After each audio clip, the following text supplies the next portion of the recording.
Hey everyone, need to switch the keyboard on your Android phone but not sure whether to start? In this quick guide, I will show you how to change your default keyboard safely and easily. Whether you want better typing, more feature or a new style, this tutorial make the process simple for everyone. Now let's get started. First thing first, open the Google Play Store app on your phone. After opening the app, go to the search bar in the bottom or top menu bar. Here type the keyboard if you want to install it first. For example, this video I am using Gboard, so type Gboard. After you can find the app, make sure to install it first. I am already installed this app my phone.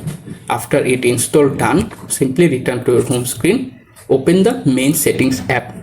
In the settings menu, scroll down a little, find the general management option, tap on it. After that, tap on the keyboard option.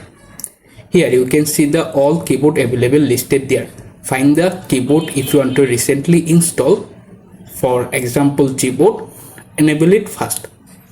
After it's enabled, tap on the default keyboard option at the top. Here you can see the keyboard appear.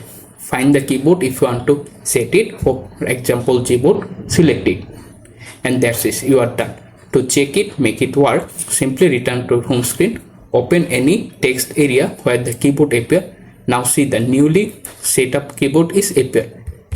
And use it easily. That's it. Your Android keyboard is now changed and ready to use. If this guide helped, consider liking the video and subscribing for more easy Android tips, tutorials and helpful tech guides every day. Bye, take care.